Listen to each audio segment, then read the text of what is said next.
Ladies and gentleman, Congress ಸರ್ಕಾರದ ಮಹತ್ವಾಕಾಂಕ್ಷಿ ಯೋಜನೆಗಳಲ್ಲಿ ಒಂದಾದ ಗೃಹಲಕ್ಷ್ಮಿ ಯೋಜನೆ ಏನಿದೆ ಮಹಿಳೆಯರ ಪಾಲಿಗೆ ಇದ್ದೂ ಇಲ್ಲದಂತಾಗಿದೆ.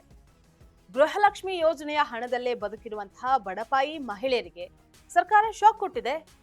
ಕಳೆದ 2 ವರ್ಷಗಳಿಂದ ಕೊಟ್ಟಂತಹ ಹಣವನ್ನ ವಾಪಸ್ ಪಡೆಯೋದಕ್ಕೆ ಸರ್ಕಾರ ಮುಂದಾಗಿದೆ. ಈಗ ಮಹಿಳೆಯರು ಕಂಗಾಲಾಗಿದ್ದಾರೆ. ಯಾವ ಕಾರಣಕ್ಕೆ? ವೀಕ್ಷಕರೇ, ನೆಲ ಜಲ ಭಾಷೆಗಾಗಿ ಪ್ರಾಮಾಣಿಕ ಪತ್ರಿಕೋದ್ಯಮ. ನೀವು ನೋಡ್ತಾ ಇದ್ದೀರಾ ಫೋಕಸ್ ಟಿವಿ. ನಾನು ನಿಶ್ಚಿತ.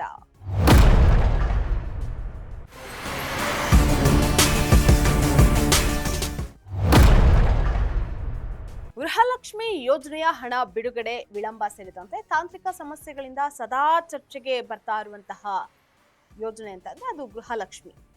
ಮತ್ತೊಂದು ಈಗ ಎಡವಟ್ಟನ್ನ ಮಾಡ್ಕೊಂಡಿರುವಂತಹದ್ದು ಬಯಲಾಗಿದೆ. ಬೀದರ್ ಜಿಲ್ಲೆಯಲ್ಲಿ ಅಧಿಕಾರಿಗಳ ನಿಷ್ಕಾಳಜಿಯಿಂದ ಮೃತ ಏನಿದ್ದಾರೆ 5327 ಯೋಜನಾ ಫಲಾನುಭವಿಗಳಿಗೆ ಸುಮಾರು 12 ಕೋಟಿ ರೂಪಾಯಿ ಹಣ ಜಮೆಯಾಗಿ ಗೋಲ್ಮಾಲ್ ಮಾಡಿದ್ದಾರೆ. ಮಹಿಳೆಯರನ್ನ ಆರ್ಥಿಕವಾಗಿ ಸದೃಢರನ್ನಾಗಿಸುವಂತಹ ಉದ್ದೇಶದಿಂದ ರಾಜ್ಯ ಸರ್ಕಾರ ಗೃಹಲಕ್ಷ್ಮಿ ಯೋಜನೆಯನ್ನ ಪ್ರಾರಂಭ ಮಾಡಿತು. ಈ ಯೋಜನೆಯ ಮೂಲಕ ಮನೆ ಯಜಮಾನಿಗೆ ಪ್ರತಿ ತಿಂಗಳು 2000 ರೂಪಾಯಿ ಸಹಾಯಧನವನ್ನ ನೀಡಲಾಗ್ತಾ ಇತ್ತು. ಆದರೆ ಮಹಿಳೆಯರಿಗೆ ಸರಿಯಾಗಿ ಹಣ ನೀಡದೆ ಸತ್ತವರ ಖಾತೆಗೆ 79 ಕೋಟಿ ರೂಪಾಯಿ ಹಣ ಜಮೆ ಮಾಡಿರುವಂತಹ ಆಘಾತಕಾರಿ ವಿಷಯ ಬೆಳಕಿಗೆ ಬಂದಿದೆ.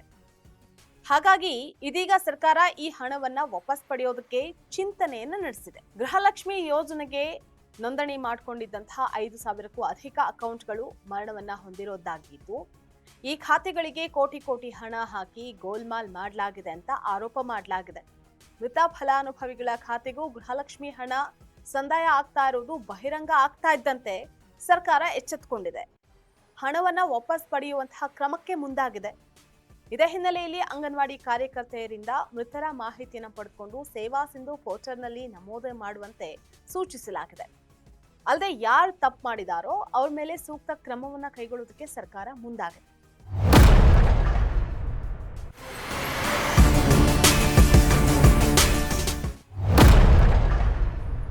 ಒಟ್ನಲ್ಲಿ ಗೃಹಲಕ್ಷ್ಮಿ ಯೋಜನೆಯಲ್ಲಿ ಹಣ ಕೊಟ್ಟಂತಹ ಸರ್ಕಾರ ಈಗ ತಪ್ಪಾದ ಖಾತೆಗಳಿಗೆ ಹೋಗಿದೆ ಅಂತ ಅದನ್ನ ಹೇಳ್ಕೊಂಡು ವಾಪಸ್ ಪಡೆಯೋದಕ್ಕೆ ಲೆಕ್ಕಾಚಾರ ಹಾಕಿದ್ದು ಮಹಿಳೆಯರಿಗೆ ಆತಂಕ ಈಗ ಆರಂಭ ಆಗಿದೆ.